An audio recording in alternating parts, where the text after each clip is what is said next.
नमस्कार दोस्तों, जीपीएफ कार्मिकों के लिए भी टैक्स शुरू हो चुका है। जीपीएफ पर लगेगा टैक्स। किस प्रकार टैक्स लगेगा, क्या है टैक्स के नियम, अपन सभी जानेंगे। टैक्स की कैलकुलेशन करेंगे, कितना टैक्स बनता है जीपीएफ कार्मिक के ऊपर।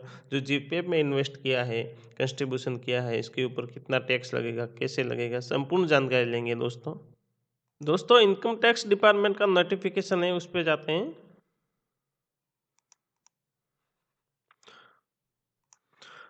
Ministry of finance, department of revenue, central board of direct tax का नोटिफिकेशन 31 अगस्त 2021 का इनकम टैक्स से रिलेटेड है। इनकम टैक्स डिपार्टमेंट के द्वारा ये रूल अमेंडमेंट किया गया है।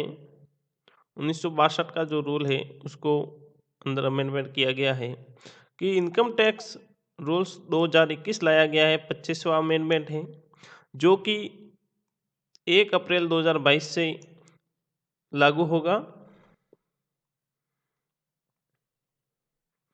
इनकम टैक्स रूल्स 1962 का है, जो रूल्स सी है उसके बाद में ये इस रूल को लाया गया है जो 19(9)D में कहलाएगा, जिसमें कैलकुलेशन होगी taxable and non taxable amount की।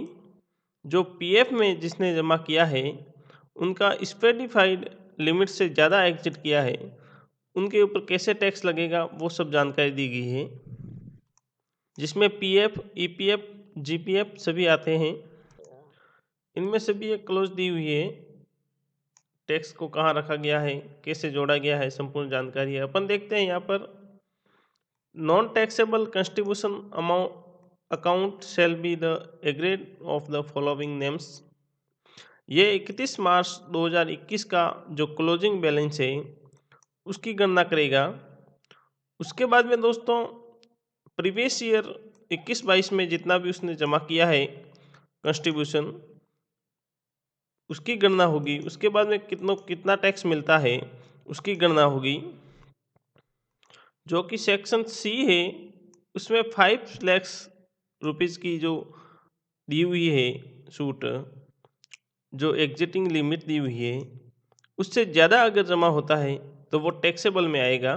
उसका जितना भी इंटरेस्ट बनता है वो टैक्सेबल गिनाया जाएगा। पीएफ के अलावा जो भी अकाउंट है उसमें 2.5 लाख की छूट है। एक्सेस थ्रेशोल्ड लिमिट है वो 5 लाख की है। उसके बाद में जितना भी आपका अमाउंट है उसके ऊपर जितना भी आपको ब्याज मिलता है वो टैक्सेबल गिना जाएगा। वो आपका ग्रॉस सैलरी में इनकम होगा और उसको टैक्स की जो भी स्लैब आपके ऊपर ओपन हो रही है वो लगेगी। देखते हैं इस टैक्स की गणना किस प्रकार होगी। चलते हैं अपन टैक्स कैलकुलेशन पे। उससे पहले एक और आदेश है उसको देखते हैं।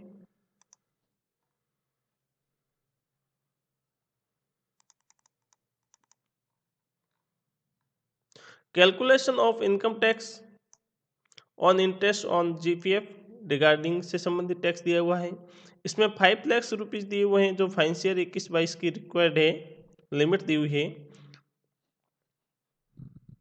5 लाख से ज़्यादा रुपए हो जाते हैं आपका जमा जीपीएफ में, और उससे फिर आपका जो इंटरेस्ट होता है वो टैक्सेबल गिना जाएगा। उसके ऊपर जितना भी टैक्स बनता है, जो टीडीएस और मंथली बिल है जो फरवरी 2022 से काटा जा सके टीडीएस, उससे संबंधित सर्कुलर दिया हुआ है।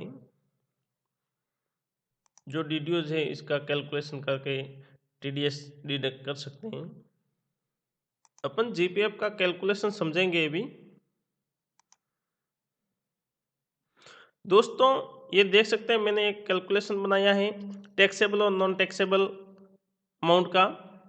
जैसे कि मेरा अप्रैल 2021 में 50,000 रुपये कंट्रीब्यूशन मैंने किया है जीपीएफ में, और मेरा उस महीने का एंडिंग है जो 50,000 है, उसके ऊपर मेरे को 295 रुपये जो इंटरेस्ट मिला है, जो इंटरेस्ट नॉन टैक्सेबल है। उसके बाद में मैंने मंथली वाइज 50,000 रुपये का डिडक्ट करवाया जीपीएफ में, जो कि मेरा जनवरी तक 5 लाख रुपए हो चुके हैं, और यहाँ तक मेरे को 2,958 रुपये जो इंटरेस्ट मिला है। यहाँ तक मैं नॉन टैक्सेबल हूँ। और उसमें एक्सीडिंग थॉट होल्ड बताई गई है लिमिट कि 5 लाख से ऊपर जैसे भी अमाउंट जाता है और आपका जितना इंटरेस्ट बनता है वो टैक्सेबल गिना जाएगा।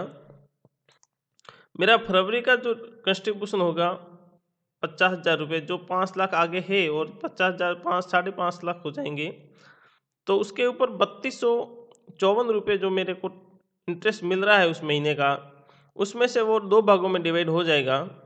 जो 5 लाख पर आ रहा है इंटरेस्ट वो अलग हो जाएगा और इससे ऊपर जो 50,000 रुपये है उसका अलग हो जाएगा। क्योंकि दोस्तों अमेंडमेंट में बताया गया है कि 5 लाख रुपए है उसके ऊपर टैक्स नहीं लगेगा और इससे ज़्यादा है उस अमाउंट पर जितना इंटरेस्ट मिलता है उसके ऊपर टैक्स लगेगा। तो मैंने फरवरी और मार्च का अलग कर दिया है।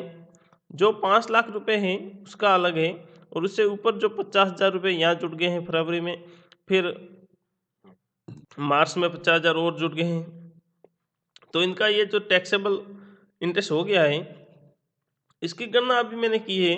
जैसे मंथली एंडिंग बैलेंस ये आता है उसके ऊपर 7.1% जो अभी रेट चल रही है जीपीएफ की इंटरेस्ट की, उसको इंटू कर दिया है और इसके भाग में डाल दिया है 12/100, जो कि 12 महीने का कैलकुलेशन होता है उस हिसाब से। तो मेरा 5 लाख पर 2,958 रुपये हैं और इससे ऊपर है जो 6 लाख रुपये टोटल हो रहे हैं, तो 888 रुपये जो अलग है वो मैंने टैक्सेबल इंटरेस्ट आ गया है। अब इन पे कैसे टैक्स लगेगा उसको जानेंगे। सेकंड शीट पे जाते हैं दोस्तों।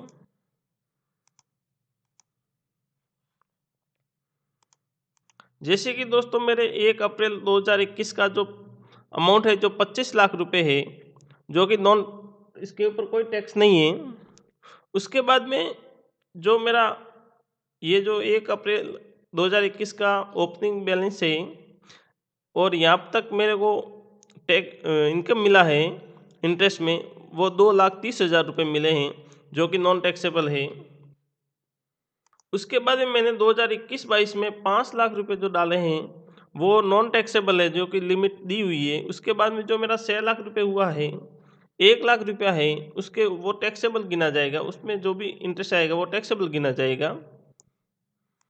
उसके ऊपर जो 3550 रुपये 5 लाख पर मेरे को 1 साल का इंटरेस्ट मिला है 7.1% के हिसाब से, वो नॉन टैक्सेबल है। उसके बाद में 1 लाख पर जो 888 रुपये मिले हैं वो टैक्सेबल गिने जाएंगे।